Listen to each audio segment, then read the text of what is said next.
my next video task is going to be performing basic first aid on a pet that has heat stroke.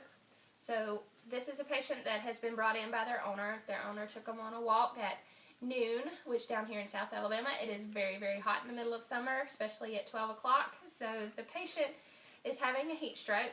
So the owner has brought the patient in after attempting to cool them down at home with water over, like wet towels on the forehead, on the back of the neck. You can also use alcohol on the insides of their ears, on their paw pads, just to help bring down their temperature.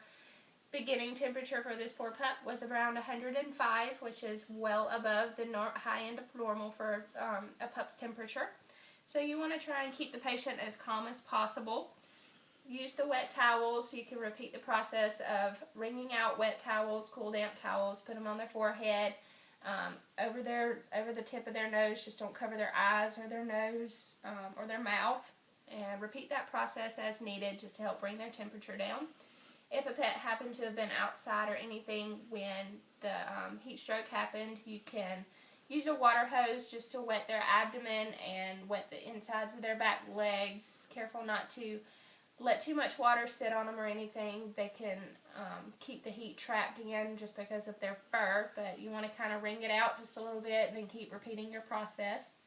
But you want to make sure that you have called your veterinarian to let them know that you have a pet possibly having heat stroke and that you are on the way.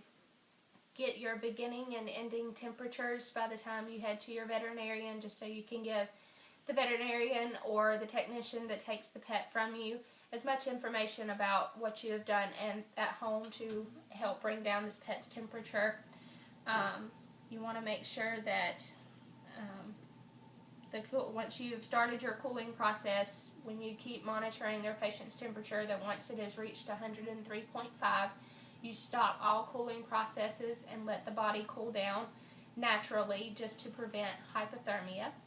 So once you have done all that you can do and you have called your veterinarian, let them know that you are on their way, then you let the veterinarian and their staff take care of the patient after that.